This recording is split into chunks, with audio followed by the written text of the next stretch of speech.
Hello students, good morning. How are you? I hope you will be fit and fine.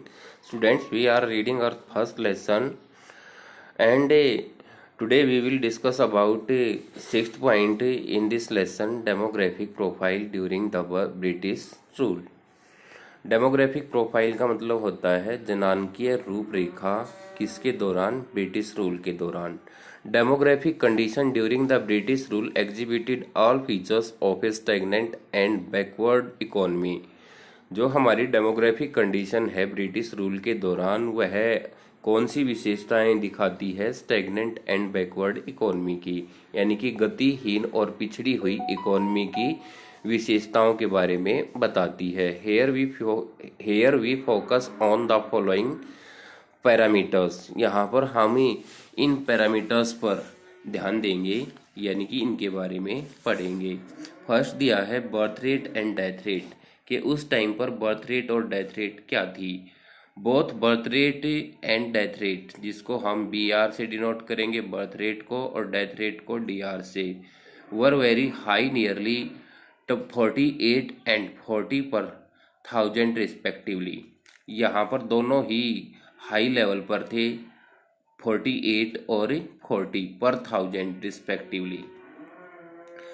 अब आता है आगे कि high birth rate and high death rate suggest A state of massive poverty in the country. दोनों चीज़, high birth rate और high death rate, किस चीज़ को दिखाते हैं? मैसिव पॉवर्टी को दिखाते हैं, यानी कि बहुत ज़्यादा गरीबी को दिखाते हैं देश में। नेक्स्ट आता है इन्फेंट मोर्टेलिटी रेट, शिशु मृत्यु दर।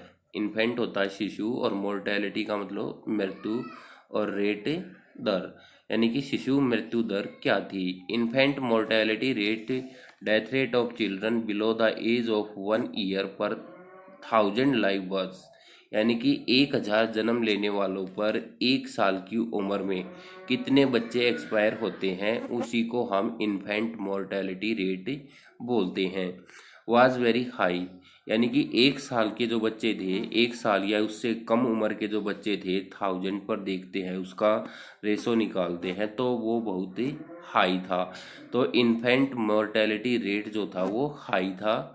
इट वॉज अबाउट 218 पर थाउजेंड, यह लगभग 218 पर थाउजेंड होता था। While at present it is 32 पर थाउजेंड, यानी कि उस टाइम पर जो शिशु मृत्यु दर था, यानी कि 1000 बच्चों पर 218 बच्चे जो थे ना, वो एक्सपायर हो जाते थे। और आज के टाइम पर अगर देखते हैं तो 1000 बच्चों पर 32 चिल्ड्रन ही ऐसे होते हैं जो 1 ईयर्स की एज तक ही एक्सपायर हो जाते हैं। मतलब 218 और 32, ये कंपैरिजन बना हुआ है उस टाइम का और आज के टाइम का। High infant mortality is a sign of poor health care associated with extreme poverty. तो इन्फेंट मोर्टेलिटी किस चीज़ को शो कर रही है? पुअर हेल्थ केयर को, यानी कि यहाँ पर हेल्थ केयर जो थी वो काफ़ी पुअर थी और गरीबी को भी शो करती है। थर्ड पॉइंट आता है लाइफ एक्सपेक्टेंसी। तो लाइफ एक्सपेक्टेंसी क्या थी? जीवन प्रत्याशा। Life expectancy, average life of a person was as low as 32 years. वहाँ पर एज जो थी, अगर एवरेज निकाली जाती है पर हेड, तो वो 32 ईयर्स मानी जाती थी, यानी कि एवरेज एज क्या थी? 32 years. While presently it is 69.4 years. जबकि आज की एवरेज एज निकाली जाती है तो वो लगभग 70 ईयर्स है, यानी कि 69.4 ईयर्स। अब आता है low life expected reflects lack of health care facilities. यहाँ पर क्या होता है? जो लाइफ एक्सपेक्टेंसी है वो बहुत लैक हेल्थ केयर फैसिलिटीज को दिखाता है, यानी कि यहाँ पर स्वास्थ्य फैसिलिटी जो थी वो ज़्यादा नहीं थी। Lack of awareness as well as lack of means to avail them. यहाँ पर जागरूकता का भी अभाव था, अवेयरनेस का भी अभाव था, और क्या था, स्वास्थ्य से संबंधित जो सुधार लाने वाली चीजें थी उनकी भी कमी मानी जाती है। इसके बाद दिया गया है कुछ, ये बॉक्स में दिया गया है, high mortality rate and low life expectancy are important social indicators of backwardness and poverty of the masses. यहाँ पर क्या होता है, हाई मोर्टेलिटी रेट था और लो लाइफ एक्सपेक्टेंसी थी, यानी कि जीवन स्तर जो था वो काफ़ी नीचे था। ये दोनों चीज़ें सोशल इंडिकेटर्स थे, सोशल इंडिकेटर्स के रूप में काम करते हैं कि भाई हमारे यहाँ पर गरीबी और पिछड़ापन काफ़ी ज़्यादा था।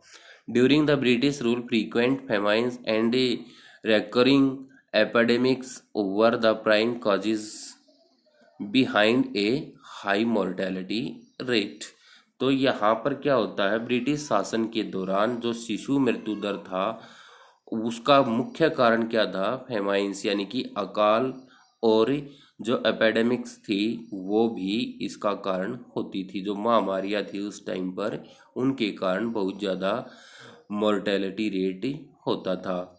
जबकि क्या होता फिर, while फेमाइन्स occurred largely due to droughts, epidemics occurred due to the neglect of public health services। अधिकतर जो अकाल होते थे वो किसके कारण पड़ते थे, ड्राउट के कारण पड़ते थे, महामारियों के कारण पड़ते थे। तो ये सारी चीज़ें क्या करती थी, बीमारियों को फैलाने में सहायक होती थी। फिर आता है लिटरेसी रेट। भारत का जो लिटरेसी रेट था वो भी बहुत ज़्यादा नहीं था। तो literacy rate referring to those who can read and write. Literacy rate में हम किसको शामिल करते हैं, जिसको पढ़ना लिखना आता है। Was nearly 16%, reflecting social backwardness as a reflection of economic backwardness. तो इससे इकोनॉमिक बैकवर्डनेस को भी दिखाया जाता है। लगभग 16% था। Female literacy rate was still worse, only 7%। Total तो 16 था और फीमेल लिटरेसी रेट की बात करते हैं तो वो केवल 7% ही था। This indicated gender Beas in the society. ये क्या, इसका कारण क्या था, ये सोसाइटी में जेंडर बियास यानी कि लिंग भेद को इंडिकेट करता है। उसके बाद आता है डेमोग्राफिक ट्रांजिशन। डेमोग्राफिक ट्रांजिशन का मतलब, इसमें दिया गया है, following are some notable points relating to demographic transition in India. First दिया है, in the history of demographic transition 1921 is regarded as the year of great divide. Demographic transition में के इतिहास में 1921 को क्या माना जाता है, ईयर ऑफ ग्रेट डिवाइड, बहुत बड़े विभाजन का साल माना जाता है। नेक्स्ट दिया है, prior to 1921 population growth in India was never consistent. 1921 से क्या होता है, हमारी जो पॉपुलेशन ग्रोथ है ना वो कभी भी लगातार नहीं रही। Size of population kept fluctuating. जो हमारी पॉपुलेशन का साइज है वह फ्लक्टेटिंग वाला था, यानी कि उतार चढ़ाव वाला था। Increasing in one census and decreasing in the other. एक बार वो बढ़ जाता है, दूसरी बार वो कम हो जाता है। After 1921 population in India recorded A consistent rise. लेकिन 1921 के बाद पॉपुलेशन जो इंडिया की थी वो लगातार बढ़ती चली गई। Thus, the census 1901 showed a decline of 0.04 crore in total population। इस प्रकार से जो 1901 वाली जो जनसंख्या थी उसमें 0.04 पॉपुलेशन की कमी होती है, डिक्लाइन होती है, फ्रॉम 23.87 करोड़ से। ये तो 1891 में थी, और फिर 1901 में क्या होता है, 23.83 करोड़ जो है वो पाई जाती है। मतलब कहने का इसमें गिरावट आती है। फिर फिफ्थ पॉइंट दिया है, the census 1911 showed a rise of 1.38 crore। जो 1911 की जनगणना है उसमें क्या होता है 1.38 करोड़ जो थी वो क्या होती है बढ़ जाती है, यानी कि 23.83 करोड़ से 1901 में क्या हो जाती है 25.21 करोड़ इन 1911 में। फिर आता है sixth point, again the census of 1921 showed A decline of 0.07 crore. फिर 1921 का जो सेंसस था जनगणना थी वो दिखाता है फिर से गिरावट दिखाता है 25.21 करोड़ इन 1911 टू 25.14 करोड़ इन 1921, यानी कि 1921 की जो जनगणना होती है वहाँ पर पॉपुलेशन फिर डिक्लाइन होती है। फिर आता है 7 point, from the year 1921 onward total population in India never decline. जो इंडिया की टोटल पॉपुलेशन थी वह कभी भी नीचे नहीं आई। It showed a consistent rise, the census 1931 recorded a rise of 2.76 crore, the census 1941 recorded a rise of 3.96 crore, the census 1951 showed a rise of 4.24 crore and so on. मतलब कहने का कि 1921 के बाद जो हमारी सेंसस हैं वो ये दिखाती हैं कि हमारी पॉपुलेशन लगातार बढ़ती गई। फिर आता है 8 point, a consistently rising population on the eve of independence led to excessive burden of maintenance investment. It is an expenditure which a country has to incur on the maintenance of the existing population।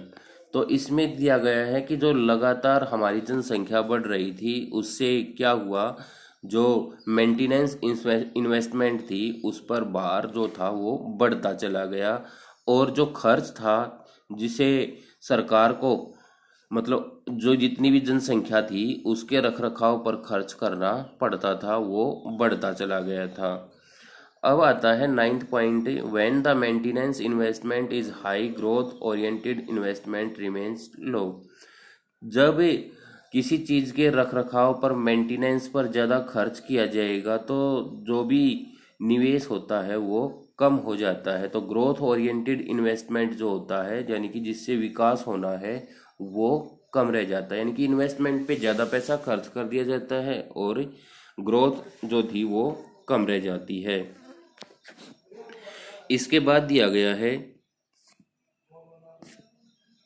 10th point दिया गया है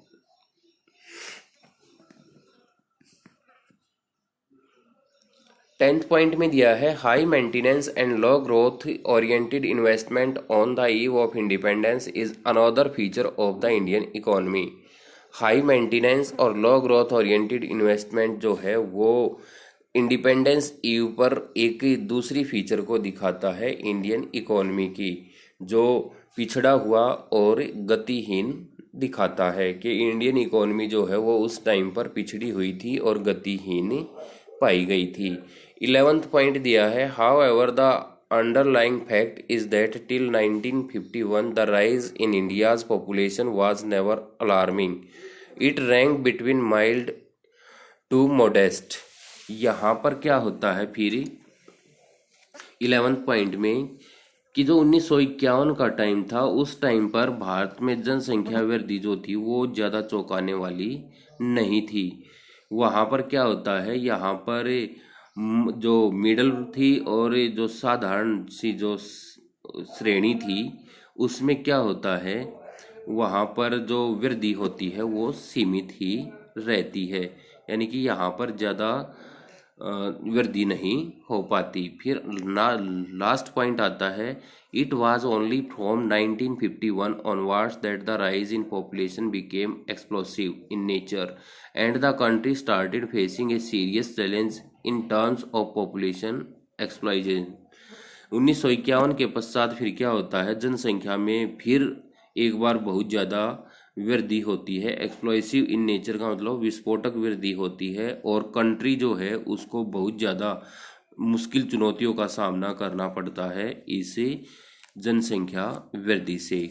तो आप 6th point को अपनी book से एक बार दोबारा से फिर से रिवाइज करेंगे और वीडियो को ध्यान से देखेंगे। Thank you.